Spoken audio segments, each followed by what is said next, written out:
When I walked into the dissection room, my girlfriend was holding a human heart. It lay cradled in her gloved hands like a sleeping animal, like something precious. "You want to hold it?" Jana asked. 5 dead people lay on their backs on the metal tables, naked, their chests splayed open, white shrouds covering their legs and faces. I held out my palms. For centuries, there was a social and religious injunction against cutting into the dead. Real knowledge, it was thought, was held in medical books, not in the all-too-corporeal bodies left behind. Lecturers and students who recognized otherwise had to resort to other means, even stealing bodies from fresh graves or assailing funeral processions. In 1828, in Edinburgh, 2 barkeepers plied guests with alcohol, then smothered them, killing 16 people and selling their bodies to a prominent anatomist.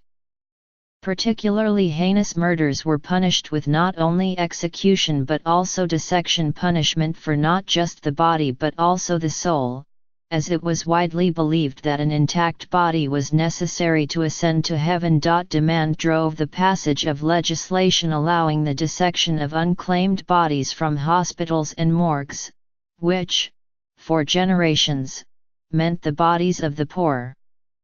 Eventually, in the mid-20th century, laws accommodated for personal donation made before death. Death terrifies me.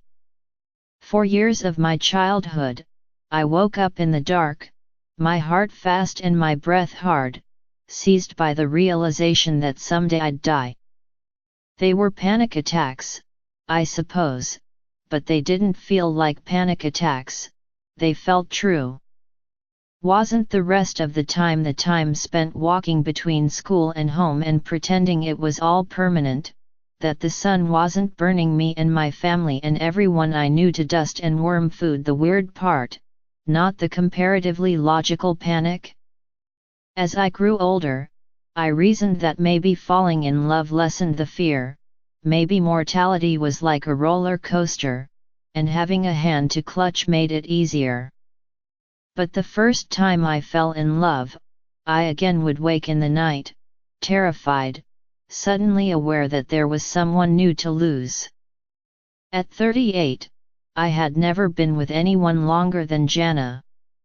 If I never loved fully, I thought then, I'd never have to lose fully. When the university where Jana and I worked, I taught writing. She was a bioengineering postdoc, announced it was offering a dissection class. She enrolled. I had been writing a book about a murder and was poring over autopsy files that I was struggling to understand. No non-scientist had ever taken the course, but I asked the university if I could enroll, too. Nervous before my first class, I took solace in thinking about the people who had offered up their bodies to us. What had once been taboo became a powerful gift. For 4 weeks, in that cold, white cadaver room, we cut the woman on the table to parts.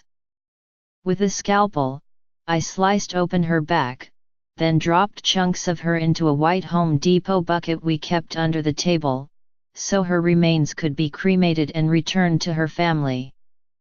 She had been embalmed less than the other cadavers, an attempt to see if the dead could be left more lifelike, and dissecting her was a struggle.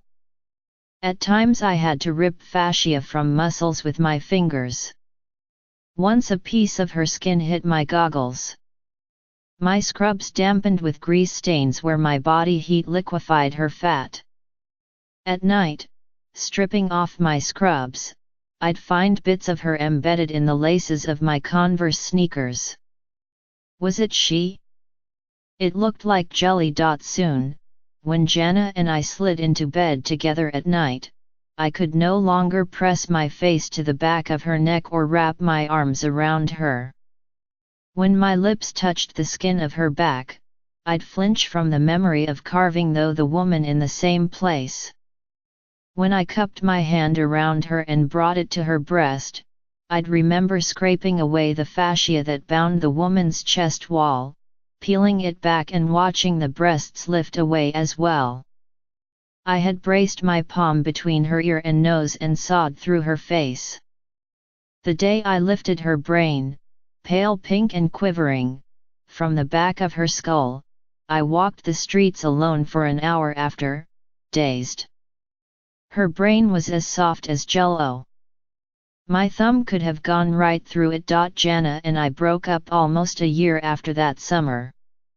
Now, when I lie in bed with another woman, and must calm my racing mind as it worries whether this will become love and, if so, whether it will stick, or whether it, too, will be something I lose, and have to be okay with losing, I think of the woman whose remains I stripped to bone and flesh and fat. My mind conjures the smell of her the way it once conjured the idea of oblivion. I don't know who she was, or why she donated her body, or how she would have felt to know it was a writer who had seen inside her. But I am profoundly grateful for what she made real. The humidifier whirs, the sky outside the window is pitch black except for the street lamp. The pillow smells of the lavender I've sprinkled on it and the sweet sweat at the back of a warm neck. I reach for her hand and hold it over her heart. Give me this moment, then, I think. And for now, we the living, we sleep.